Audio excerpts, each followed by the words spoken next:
Assalamualaikum warahmatullahi wabarakatuh. Alhamdulillah wa syukurillah la haula wa la quwwata illa billah. Asyhadu an la ilaha illallah wa asyhadu anna Muhammadar Rasulullah. Allahumma shalli wa sallim wa barik ala sayyidina Muhammadin wa alihi wa sahbihi ajmain. Masanipun sesepuh para bisepuh ingkang dahat kinabekten.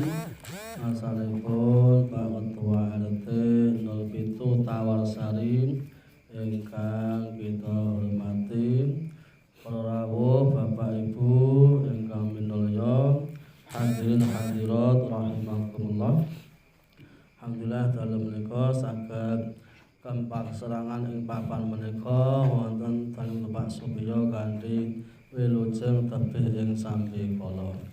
Salajengipun nyuwun sewu gempil kamardikan pun wawan pangandikan saha rahapi daharan sakwontenipun kula wekdal menika kapiji kadhawuh dhateng Pranataja supados ngekuraken menggah wasing gati utawi panyuwunan saking Bapak Supiya lumantar Bapak Sutopo. Nyuwun sewu ngasanipun Pak RT. Dadi kula niku boten ngerti nek asal nika sarasian.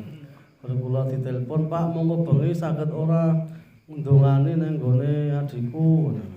Siap ngono wae. Nek kula saking lipat bab pengajian.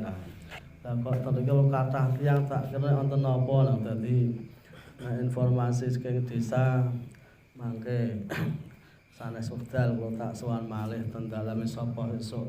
Intine kula dalem nika kandungane Pak RT ngaten.